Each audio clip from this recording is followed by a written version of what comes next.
Hi, welcome to 8 Ways Legal Can Battle Burnout, presented by Link Squares, and you'll be chatting with Lon Marinelli and myself, Ashlyn Donahue, today. And so without any further ado, let's dig in. So first, Lon, you want to introduce yourself? Yes. Hi, Ashlyn. Hi, everyone. I'm Lon Marinelli, the General Counsel of ConnectRN. I joined ConnectRN about a month ago, and before that, I was at HubSpot with Ashlyn, which is great. ConnectRN is a leading nurse community. We have a healthcare technology platform that provides access to work opportunities and vital resources that nurses need to help them with their career. I kind of refer to it as almost like a LinkedIn for nurses. And it's been a fantastic opportunity so far. Ashlyn, over to you. That's great. Hi, my name is Ashlyn. I'm the Director of Legal here at Link Squares. If you're not familiar with Link Squares, we are a legal technology company with a contract lifecycle management system backed by Power AI in our contract repository. I'm, here largely supporting commercial transactions as well as some other practice areas. And as Lon noted, was at HubSpot with her prior to this. Should we get started? Let's do it. All right, so what are we going to talk about today? We're going to start with an introduction, which we just went through. We're going to give a brief overview of what burnout is, and then some tactical ways to battle burnout, and then end with a toolkit for you all to take home, and any questions that you might have. Happy to answer them throughout. So if you have questions, feel free to drop them in. We're looking for any and all open questions you might have, and happy to address them. So what is burnout? Burnout it's a state of emotional, mental, and often physical exhaustion that can just be brought on by prolonged or repeated stress. So maybe you're feeling like you're burned out at work because you're working really long hours, or maybe you feel like you've had a really busy time and haven't had as much time to rest or recharge on the personal front. And so it's really just this state of feeling like you are no longer able to effectively do your job as efficiently or effectively as you maybe have in the past. And I know I can, for myself, say that there have been times in my career where I've noticed that and recognized that and had to step back and find ways to recharge and reset in those moments. And I thought it was a really interesting stat that was presented here. Was about 80% of in-house lawyers feel stressed or burned out in their roles, and 57% are open to finding new jobs. So this is a topical issue that's pertinent for many in-house legal professionals, and so really excited to be talking about that. Lon, anything, how has burnout impacted you, or things that you think about when you think about burnout? Yeah, when I think about burnout, it's definitely, both like literally like burning the midnight oil, working so much to meet, the various deadlines that you have in house. But I also think burnout is kind of that feeling you get when, you're no longer excited about your work and, every email you get, you're like, oh my God, or, every interaction or every meeting, it's just, instead of feeling excited about it, you have this like sense of dread. And I've definitely felt like that in my past. And, I feel like I have been, using some of the strategies that we're going to be talking about today to help combat that burnout. Yeah, and so in those moments, is there anything in particular that tipped you off or helped you notice that maybe it was time to start implementing these strategies? I think just that, like, I felt like I was either yelling at my kids more often or, again, just not excited about my work. I mean, let's face it, I don't know, I'm sure all of us on this call are very, very excited about legal work and, legalese and contract negotiation and all of that stuff. But when you start to really just not want to do it, or it's taking you much longer to do things that normally, again, when you're excited about your work, interested about your work, you're able to do your work more efficiently. You're better to be around, you're engaging with your stakeholders, you're engaging, with your family better. I feel like when you're not doing that, that's when it's time to check yourself and try to figure out some strategies to help combat the burnout. Yeah, that's one that definitely resonates with me. I feel like if things start to take longer, then maybe it's because I'm distracted, right? I'm not invested in that moment. And so what is pulling me away? And is it just that I'm feeling burnt out and I need to take a walk, grab a cup of coffee, do whatever it is that's going to help me get back in the zone? But that's one that I totally resonates with me. and appreciate you sharing that. Um, do you want to dive into some of the strategies, or do you want to anything else you want to share about burning out? No, let's dive in. All right, so taking back your time. Juan, you want to kick us off with some of these strategies and how you've used them? Yeah, sure. So, as you can see here, I mean, I think one thing, especially in this new remote work, hybrid work, is the amount of Zoom meetings or non-essential or unnecessary meetings that we have. Before, when we were all in an office environment, I could just stop by Ashlyn's desk and ask her a question. Now, even if I just have one question, sometimes it's scheduling a 30-minute meeting with Ashlyn to address that question when, could that question have just been a Slack? Could it have been an email? And so really taking ownership over your calendar and trying to clear as many unnecessary or non-essential meetings, or just really questioning like whether or not you truly need to be in there, are 4 other people from your team or other people that you can get kind of a download from. I have really tried to take care of this. I do spend some time looking at my calendar, seeing, do I really need to be at that meeting, or what is the objective of this meeting? I think if you ask yourself like a really hard question of what the objective of the meeting is, sometimes the person who set up the meeting actually doesn't even know. They're just trying to get the group together so that they can discuss something that they think should happen. But you end up talking in circles and you leave the 30-minute meeting not even knowing what you were supposed to be talking about. So again, just like really being mindful about your meetings and ask yourself if they should be, could they be a Slack? Could they be an email? Like, is there an agenda for it? And being strong enough to like take control of it and ask that question. Maybe if you're a little more junior on your team, you might not feel like you can take that control, but you can. Like, I would definitely, definitely do that. Ashlyn, what else can you add here? Yeah, so I totally agree. I think for me, so I have some younger children, and when I've gone out on parental leave, one of the things that I've done in advance of that is looking at my calendar and my meetings. And I think one of the things I took away from my last leave was really just that that should be an iterative process. It's not a one-time thing when I'm getting ready to step away for a period of time that I need to recheck in. Maybe we scheduled this because we had a task that we were working on together and we've wrapped that up and it just kind of lingered on the calendar. And I think that building in time, whether that's quarterly or biannually, whatever works for you, to check in and see like what reoccurring meetings do I have? Why am I in them? And like how many folks are on there and like should I be there as well? So there have been times where I've stepped in and said like there are 4 people from my team on this call. Why don't we all pool together and then decide one of us is going to attend and like report out. So just to save back that time in people's calendars so that they can focus on deep work or reshift their priorities elsewhere, I think is just so key. So I totally echo that.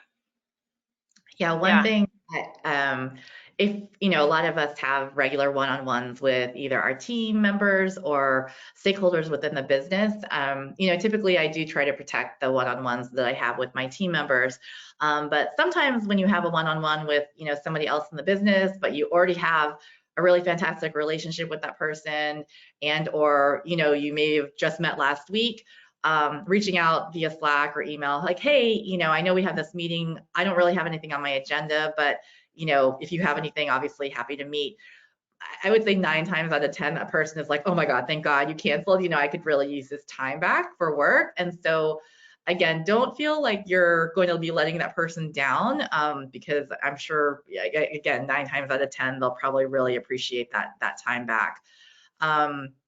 One of the fourth bullet here, consider a no meetings day. I know a lot of companies, including HubSpot, Twilio, probably a couple other companies out there have implemented kind of like a no meeting Friday, where it's one day across the business where folks are encouraged to not schedule meetings during that day so they can catch up on important items or really have like deep working time.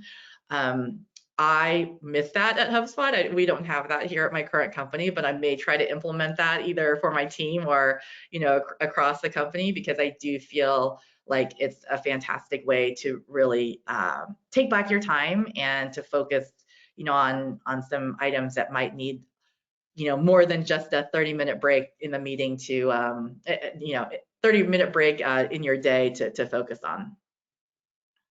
Yeah, absolutely. I think, one of the things that I took away from a prior colleague that they suggested was like, even if your company doesn't have those regularly scheduled blocks or encourage time that you're not scheduling meetings, to find the times that you want to intentionally book for yourself. And so one of the things I personally do just to start my week and close out my week is block an hour, hour and a half on Monday mornings and Friday afternoons, just to make sure that I'm taking that time to dive in, get what needs to be wrapped up at the beginning of the week, or get ready to head out for the weekend. And so finding that space as well, even if it's not a formal policy or something that your company does, I think really can help. It's all about being intentional with managing your own calendar personally. Yeah. And similarly, I have two kids, and so I basically try not to have meetings before 9:30. Obviously, there's sometimes, where I do need to have a meeting before that because somebody else's schedule like requires that.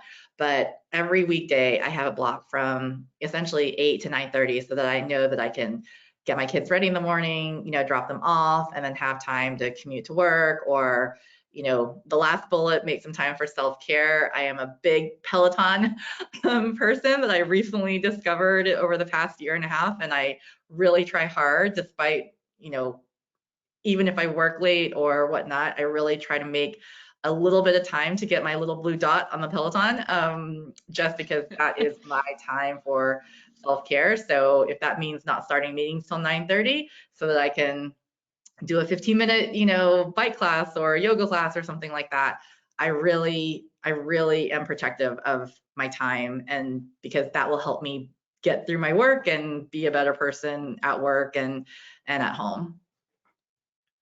Yeah, absolutely. I think it's important to carve those moments out for that self-care and the reinvigoration. We got a question here from one of the attendees about reoccurring meetings that maybe are no longer necessary. How can you gracefully exit those unnecessary reoccurring meetings? Any suggestions?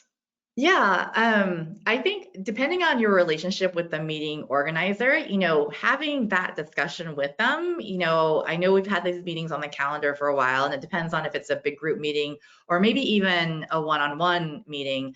Again, transparency, communication, I think is really important, or maybe your role has shifted a bit. So the original reason why you are attending that meeting, may no longer hold true.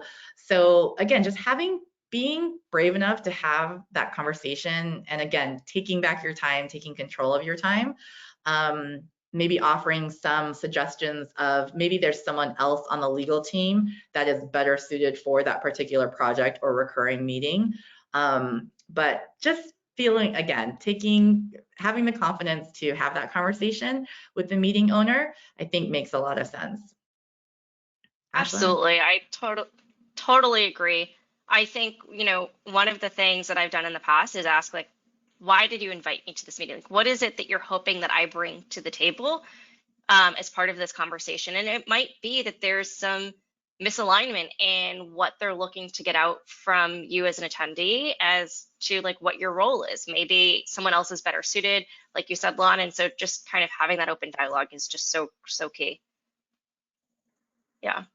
Lon, do you like to schedule intentional calendar time? Like, is there anything that you do to manage your calendar to help prevent burnout for you?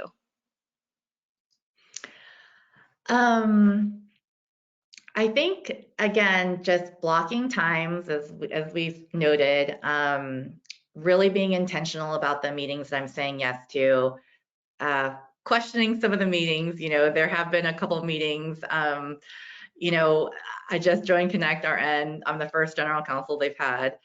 I am getting a lot of meeting requests because, believe it or not, everyone is really, really excited to, to have a lawyer on staff. But sometimes it's like, well, what is the purpose of this meeting? Or maybe I could just answer the question via Slack or via an email. And so again, I think just being really, really intentional and definitely making time, as I noted before, for that self-care. That to me, I try to get that done in the morning again, which is why I block my calendar until 9:30. That to me makes me feel like a zillion times better, and it makes me feel like I have done something for myself. I remember even, I think last week, I am commuting into work. As you can see, I'm in my new office building. And so having 45 minutes, commuting into work every day is something that I didn't have before when I was working from home, when I worked at HubSpot.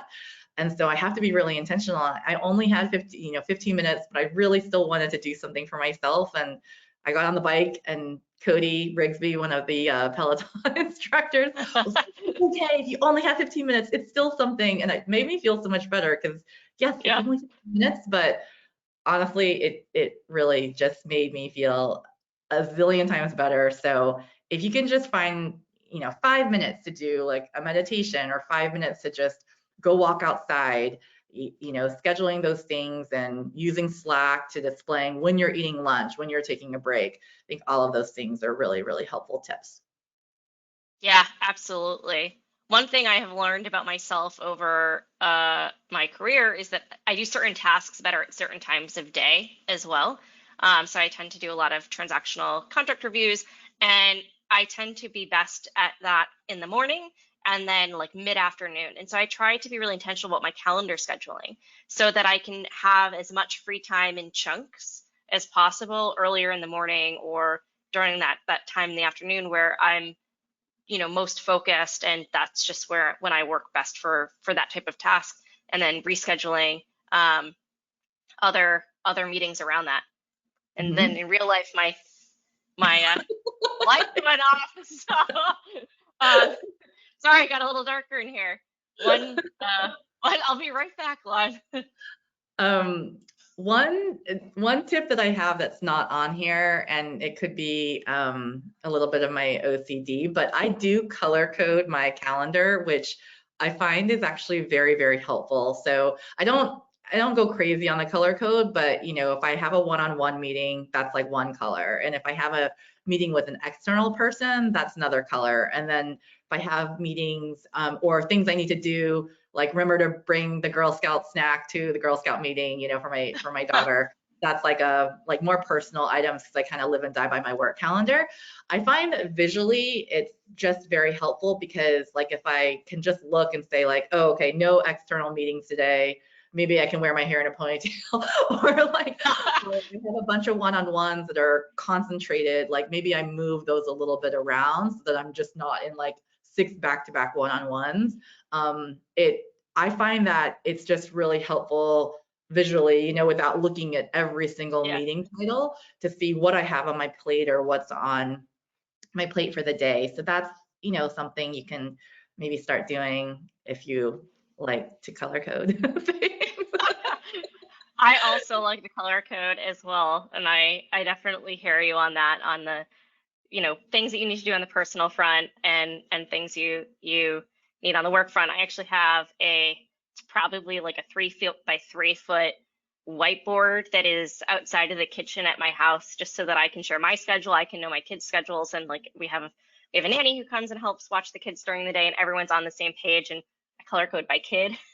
So I totally hear you on that. It's great.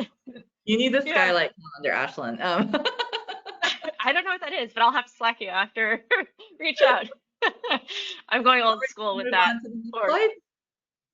yes, let's move on. All right, so PTO vacation, a lot of companies today seem to be trending towards unlimited vacation time. And I think one of the things that I've had to learn in my career once that was something that I had at companies I worked for was just being really intentional about that vacation time and being aware of what vacation you've taken and what you haven't so that you can block time moving forward. Lon, do you want to talk a little bit about how you you think about PTO? Yeah, I definitely think like one thing I try to model for my teams and where I'm at is like vacationing loudly. Not I've been in companies where my bosses have never taken vacation, and so you know to lead by example for those of you who are in legal leadership positions, vacation loudly because your team will look to you as an example. And so if you're not taking vacation or if you're not taking time off or if you're not focusing on not getting burnt out and self-care, then your teams aren't going to either. And then it's kind of like an endless cycle of who can work more hours and get burnt out the more quickly. So I put Yeah. my PTO on my calendar. I use sorry, well, there's a lot of HubSpot plugs today, but I love using the HubSpot has an out of office generator. I think it's like literally www.ooogenerator.com, and you can put in where you're going, the dates, and it spits out like these really fun out of office messages that like I have definitely gotten responses like that's the best out of office message I've gotten. And so I'm not going to hide taking vacation because I want to set a good example for my team and my peers within the company. Putting PTO on the calendar. And the third bullet here, I'm constantly asking my team, when are you going to take time off? Or I've noticed you haven't taken a lot of time off lately. You've been working really hard. You should take like this Friday coming up, or is there an upcoming vacation? So again, just trying to lead by example and thinking about your team and their well-being as well. How Yeah, about you? I have, yeah, totally agree with all of that. I think, for me in the roles I've always had, end of year or end of quarter can tend to be a busier time of year. And so in the past, when managing a team, like that's something that I check in them with them regularly, right? As we're heading into that busy season before it's even started. What time do you have scheduled? Even if it's not a full day off, like, do you have anything planned to recharge during that day? And being really vocal and transparent about what you're doing. And, personally for me, one of the things that I think has worked well is being transparent, not just about time off for a vacation perspective, but just also like when there's life things that happen during the workday. Like, for example, my daughter has Friday shares on Fridays once a month. And that's, early in the morning and it's from 8 to 9. And so a lot of folks might not ever know if I'm there or not, but I like to be very intentional about communicating that because it is something that I want folks on my team or folks that I work with to know, hey, like we all have lives outside of work and it's important to go and spend the time going to your daughter's share when she's presenting on her favorite sea animal or whatever it might be, right? Those are important times in the personal front, and so balancing that and being communicative about that, I think is key. Anything, I noticed there's a volunteer days here. Is there, as a tip, is that something that, you do frequently with your teams or more on a personal front? Yeah, so this is an idea that I have done in the past when I worked at Sapient. We had like a great legal team program where I think maybe 2 or 3 times a year we would all, take the day off from doing legal work and going to, a local kitchen or homeless shelter to help, give back to the community. And I thought that was, kind of a great way, A, to give back to the community, but also to spend time with your teammates outside of work and really engage with them. And so, maybe you could propose something like that within your own organization as both, team building activity, pro bono kind of a volunteer activity, which would be fantastic. I think that is another great way to use, a flexible PTO day. Yeah, absolutely. Those are great examples. Um, we did get a question here. Do you have any thoughts about how to work with those bosses who don't take vacation and prefer the culture of just not taking time to recharge? Yes, so that is difficult. And what I would say is that everyone, is their own leader and everyone should be feel empowered to be in charge of their own time and career. um And that's where I would say, I like having that conversation, and I am planning on taking this time off. Depending on, again, your relationship, maybe your boss doesn't think they can take a day off because they, the fourth bullet, they can't lean on the team. And so maybe by opening up that conversation, you could even see if there are things that you could potentially take off your boss's plate to help make them feel that they are in a position to take that time off. And so you never know where that, again, transparent, open, honest conversation will take you. It will take a lot of courage, but I think that all of us should feel empowered to take control of our own profession, our own lives and careers and work-life balance. And whatever we need from other people, I think we should, again, be courageous enough to be honest about that, and try to have that conversation. Yeah, I totally agree. And I've worked for bosses who maybe um, have tend to reach out more frequently during a vacation is what I'll say. So you'll be off and you'll get a message. And I think one of the things that I took away from one manager I had in the past was being intentional about communicating when you want to be engaged or when they want you to reach out if you're on vacation. It goes both ways. And so I really try to be intentional when I'm out of the office with both my leadership and my team that I'm managing as well, to say like, hey, here's the stuff that I want you to reach out with if it comes up. Otherwise, I'll be back and we'll chat then. Here's who to go for if you need support. And so really just trying to set that upfront transparency around what is important to your boss or to you during that time off, and when you may need to or want to be engaged. I think that really helps if that's something that works for you. Yeah, I think building on that, for both PTO and leaves of absence, for example, like if you are coming up on a upcoming parental leave or another extended leave of absence, Ashlyn, I think, was definitely the queen of creating playbooks so that, if she wasn't there, there was this amazing playbook that, her team or others on the broader legal team could follow and kind of see how a process would run without, again, having to bother Ashlyn on vacation. I'm noticing that, as I build out processes and procedures here at Connect, it's not just, what's in somebody's head, or, in my case, I don't know anything about the company yet, and I'm still learning that. And so encouraging my team and others within the business to like build out those policies and processes via a playbook, because I don't want to use the hit by the bus example. I want to use if you win the lottery the next day and you're not going to come back to work, like how is Yeah. your team going to function?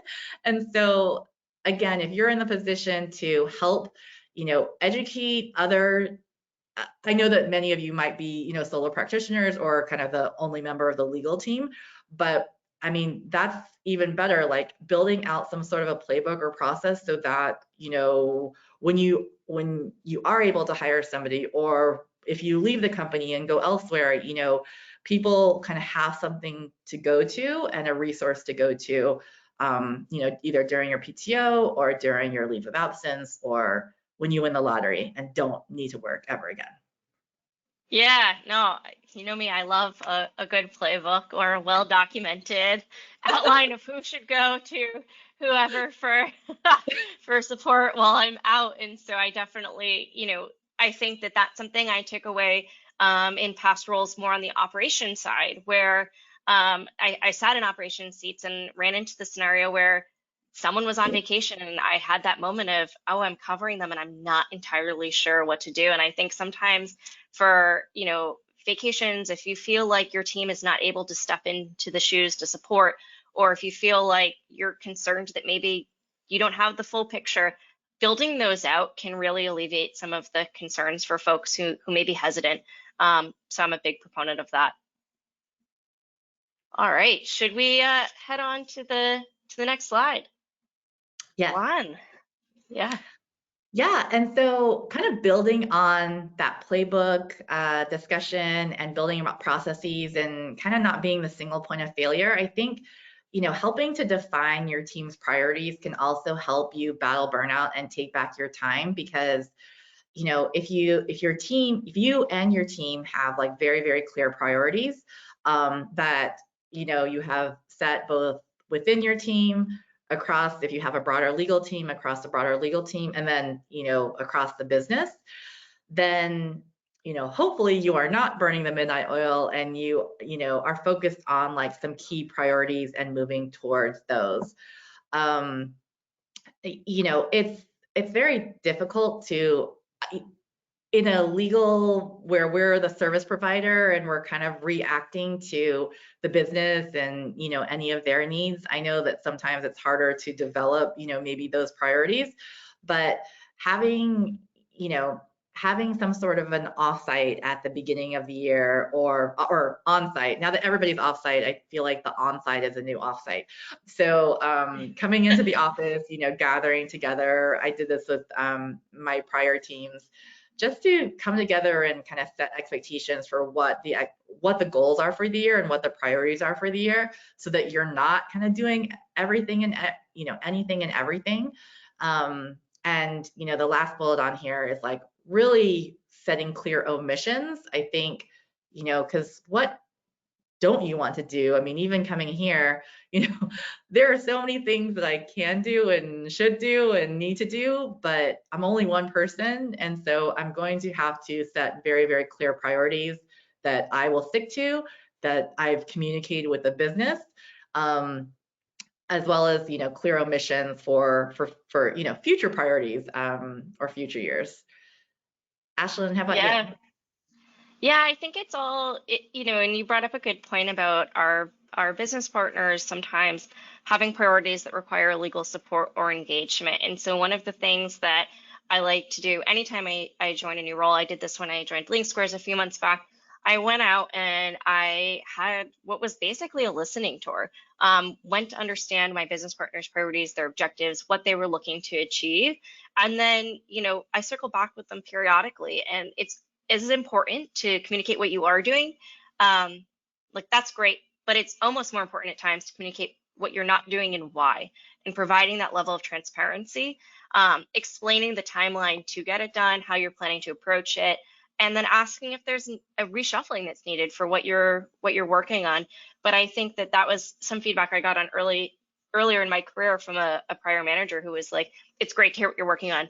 What aren't you doing that we've talked about?" And so that's something that I've really taken with me, is so that I can adapt and mold to what the shifting priorities might be for both my team or my business stakeholders. Yeah. Oh, go ahead. Sorry. I'm just going to read the question off in the chat. Excellent. So, how have you set clear boundaries with business stakeholders so that you can balance your professional and personal life without risking political capital? I can start Yeah, go ahead. quickly. And this is a very timely question because I'm doing this right now. Again, being the first lawyer within this rapidly growing, tech startup, there are a lot of things to do. But having a very clear discussion with my CEO,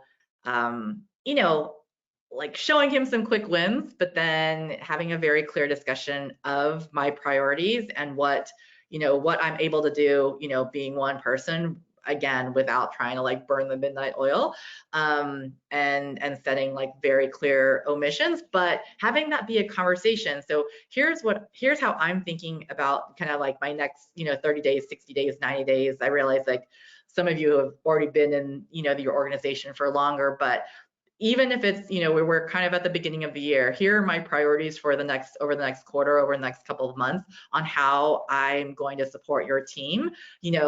Like, let's have a discussion about it. Are there other things that you would want me to prioritize over this? Or here's why I'm prioritizing these for XYZ reasons. I know we've discussed B, C, and D in the past. Those are, and just again, communication, you can see a theme. Communication, transparency, and just making sure you're getting on the same page, because the misaligned, having expectations that aren't aligned is where every single argument comes, or disagreement, or kind of comes from, whether it's both professional or personal.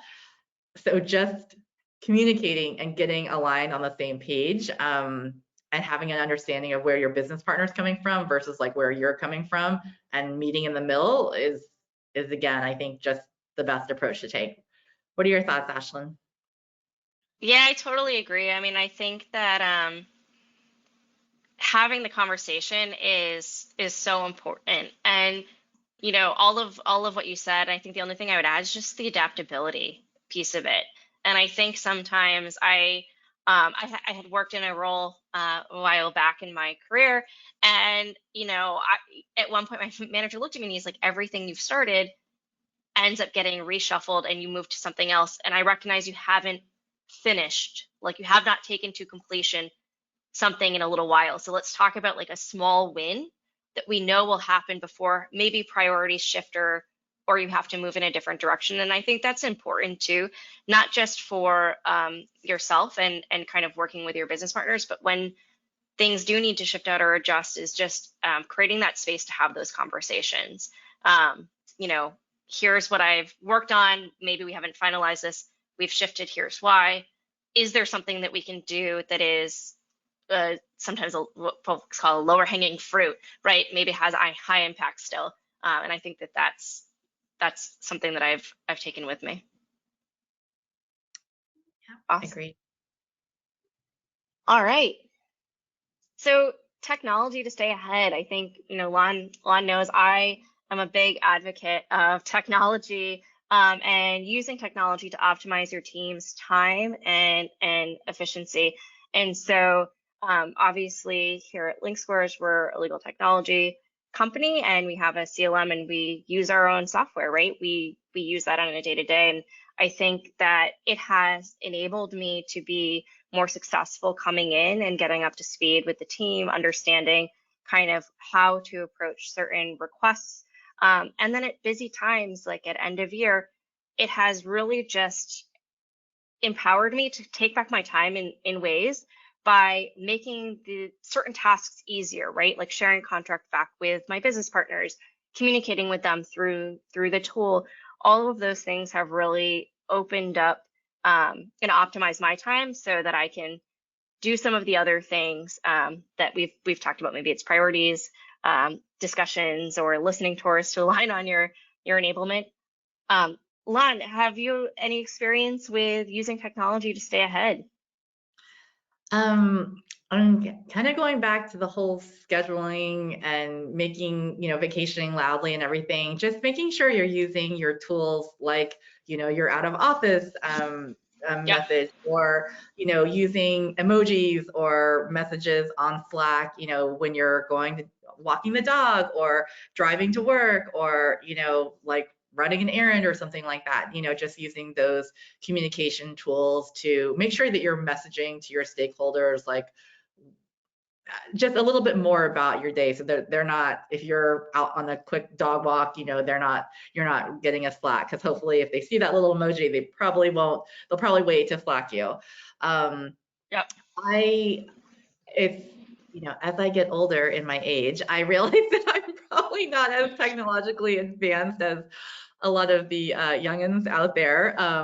But, that being said, like I am really trying to make use of, project management tools like Asana or like a Trello board, or, using Google Docs for collaboration, asynchronous collaboration versus like sending a red line Word document back and forth. Again, I know that many companies might not leverage some of these tools.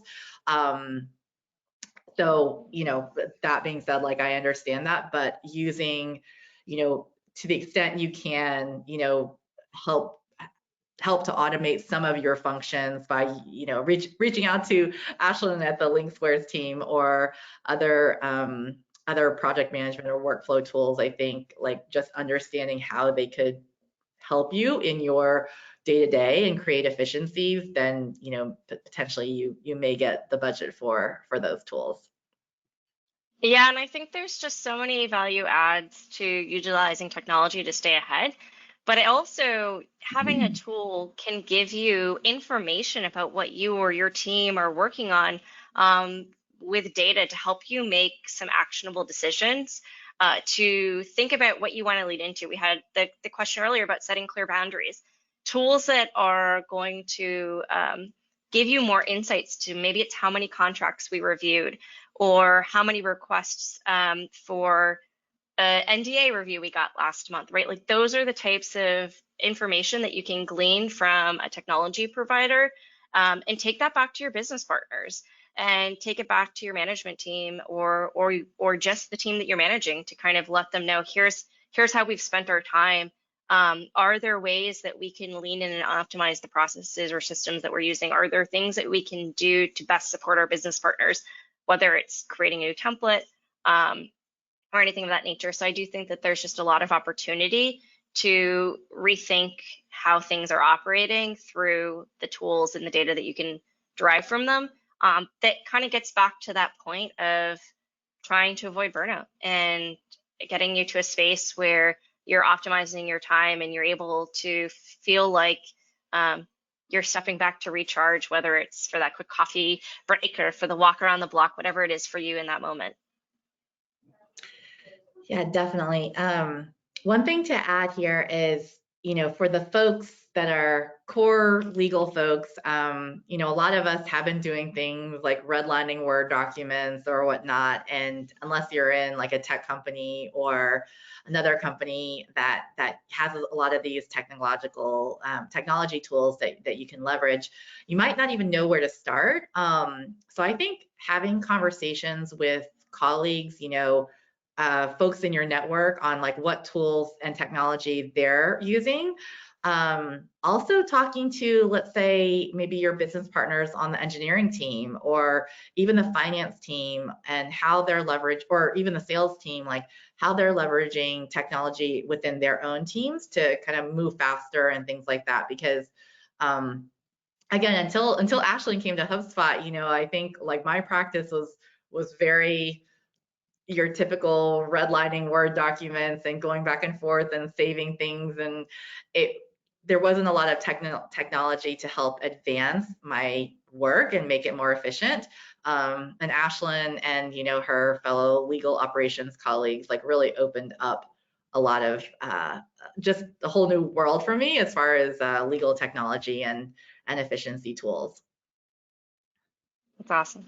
No, I definitely think there's a lot to be added, and particularly as we think about burnout and optimizing teams. So just to move on, let's talk about that toolkit, that steps to beating burnout, and some of the things that we've chatted about already today. Just to run through them, it's really learning from past experiences, like understanding what it is that is specific to you that helps you identify that maybe you need to step away and take some of that a rest and recharge moment, right? Like take some of your time back. Saying no to non-essential meetings, clearly defining staff and team priorities, removing redundant meetings and having an agenda and always putting people first.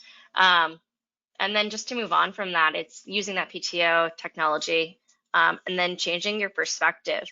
And I think this last one's really interesting, I'll say for me, and I think I'm curious your thoughts on that, Lon, just on that changing your perspective piece of the toolkit.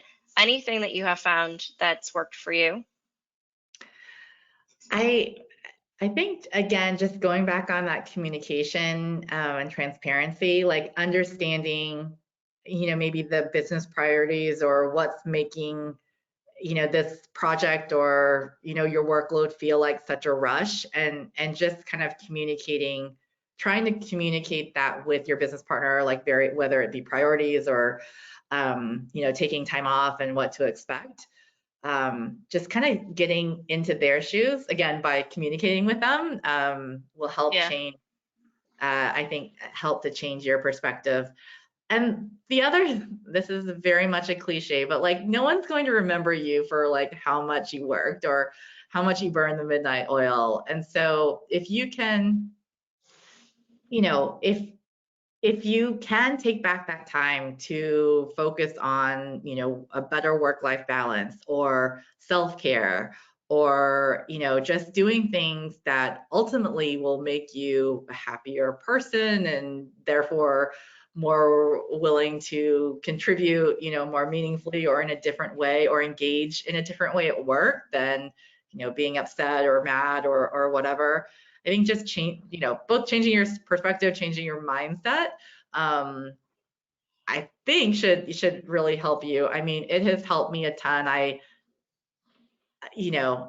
still have some workaholic tendencies, but I really have tried to take my own advice here and employ a lot of the techniques. Um, and I'm very, very like proud of myself for kind of putting self-care and making time for my little blue dot on the Peloton every single day. I get really mad at myself when I don't hit a day, even if it's just like a 5-minute meditation. And I know that's really hard to do. Speaking from someone who never, ever, ever, ever worked out before, it just, I think again, just do it. Just change, try to make time for yourself, and hopefully that will help you battle the burnout. Yeah, I totally agree. I think from a change your perspective, one thing I think about a lot is that um, there was a talk that I attended once, and someone said something to the effect of like, having folks working at after hours, or what are your perceived after hours, is not necessarily them burning the midnight oil. And it's all about seeking to understand and changing that perspective. And I think that that's one thing that I've tried to really be intentional for myself, but also for other folks, which is, you know, with part of enabling folks to take back that time, take back that calendar, you might not have full visibility into what they're doing. And so the perspective of someone's working really late, it's after hours, they must be burning out, might not be accurate, because maybe they took some time in the morning to get that blue dot on the Peloton, or to go to their daughter's Friday share, whatever it is that's going to fill their cup up, and they're electing or choosing to modify how they show up in the day, of course, if it works for your team and in your role. And so one of the things for battling burnout, and just when I think of from a management perspective, I like to have that open dialogue to understand, like seek to understand, like, are you getting burnt out? Are you using this time in a way that, so that you could do something earlier in the day, and having those conversations? And I think that's something that I think about a lot, for perspective, because no one size fits all. Yeah, definitely. I think to that end, I think stole this from you, where you have a footer at the bottom of your email that says, I'm sending this at a time that's convenient for me. Don't feel like you have to respond kind of if it's not convenient for you. I think a lot of people at HubSpot did that, which I thought was really fantastic. Another tool that we didn't mention before was, even if you are working at night, I know that I used to send emails at all hours of the night because I was working, and why not just get them out? But, now that I'm, both here as general counsel, but even at HubSpot as a legal leader, I try not to send emails at 9 p.m. at night, because, if someone's getting an email from me at 9 p.m. at night, like, they're going to check and feel like worried that they have to respond. And so I schedule Yeah. send quite a few emails, and again, just so that I'm not putting pressure on my team to feel like they have to respond, or that they have to work because I'm working.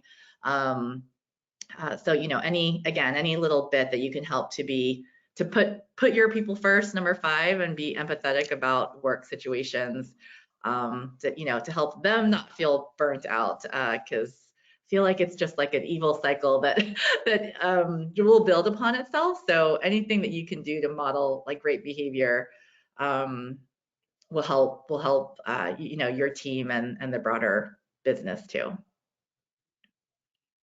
Yeah, I totally agree with that, Lon. I think that it's just really important to do that. All right, Um, should we move to questions? yes, Mary, any questions on the line? I think if we want to answer a couple, we have some. Let me grab those for you.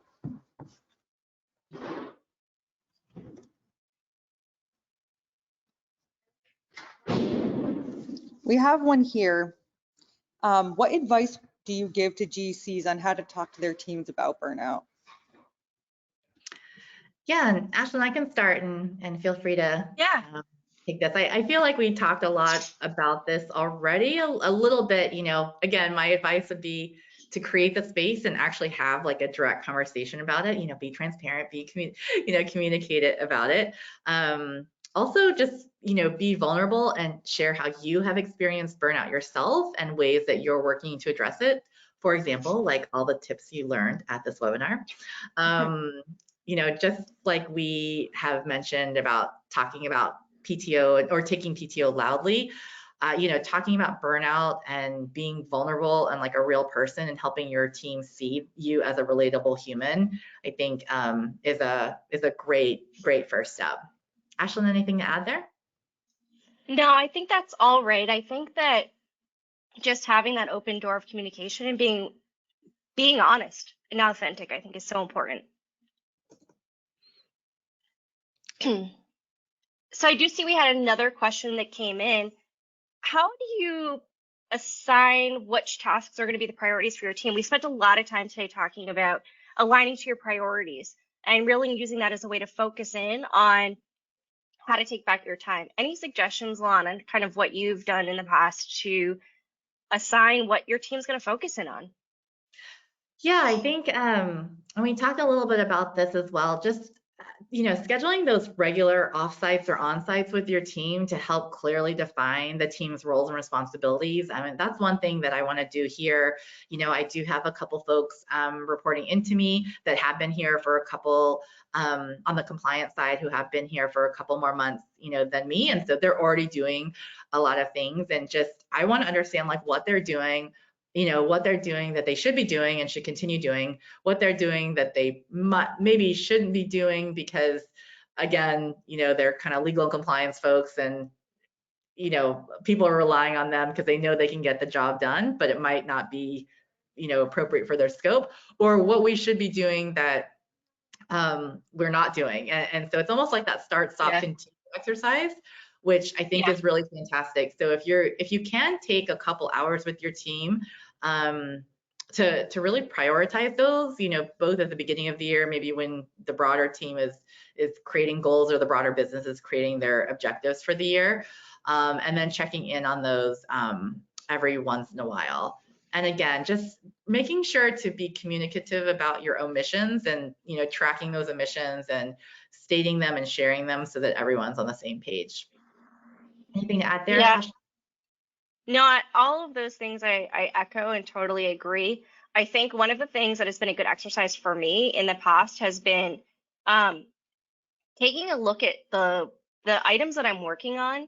And there's this general run rate list of work that you'll have as a day-to-day support for your role. But then there's these things that are maybe longer term initiatives, is actually identifying what I think the objective is that they align to for our company. So if our company has larger scale priorities or things that they're focusing on for that year, does the task that I have align to that? Do my business partners' objectives align with mine? And I think that's been really helpful for me in the past. I see we have a couple more questions here, but feel free to add them in the chat if you have any. We'd love to hear from more folks here. So do you foresee changes to the length of the work week? I know some companies are moving to a 4-day work week model. So Lon, what are your thoughts on that?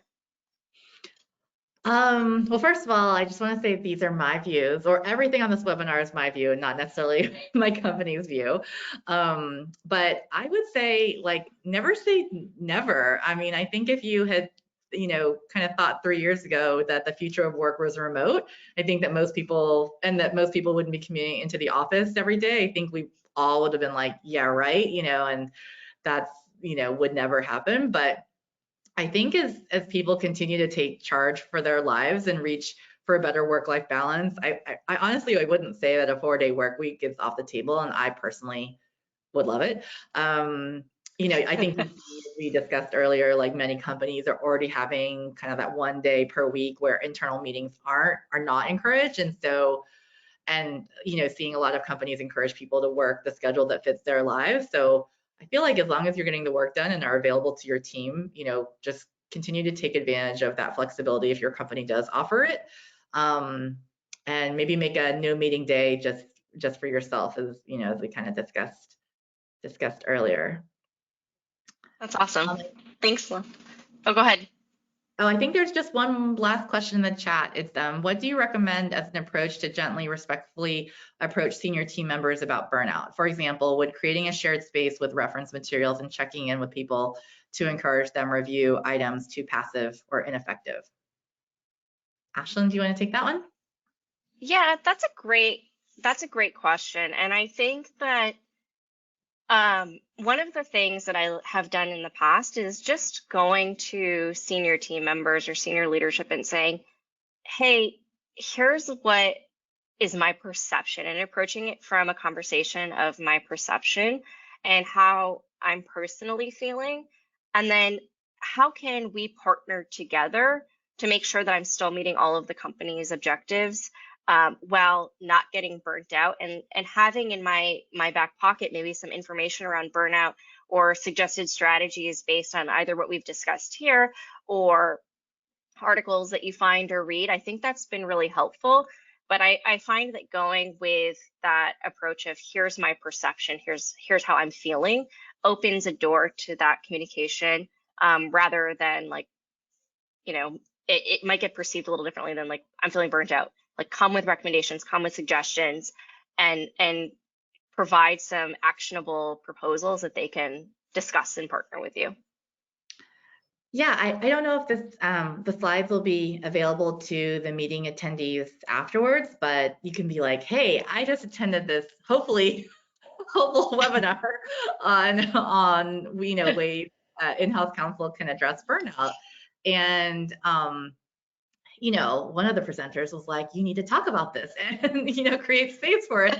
And so, kind of offering to spearhead that, just as Ashlyn had said, and, offering like recommendations and tips, I think would be really great. And it would show that you're, thinking outside the box and contributing to the overall health of the team. I mean, when isn't that a win? So, I would definitely encourage it. And I think it shows that you're really committed to the team and the well-being of the team, and hopefully you can help lead one of the conversations and share some of the tips that you learned today.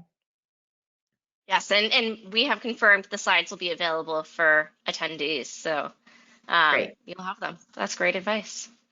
All right, well, thank you, Lon, so much for taking the time to speak with me today. I have really, really enjoyed it.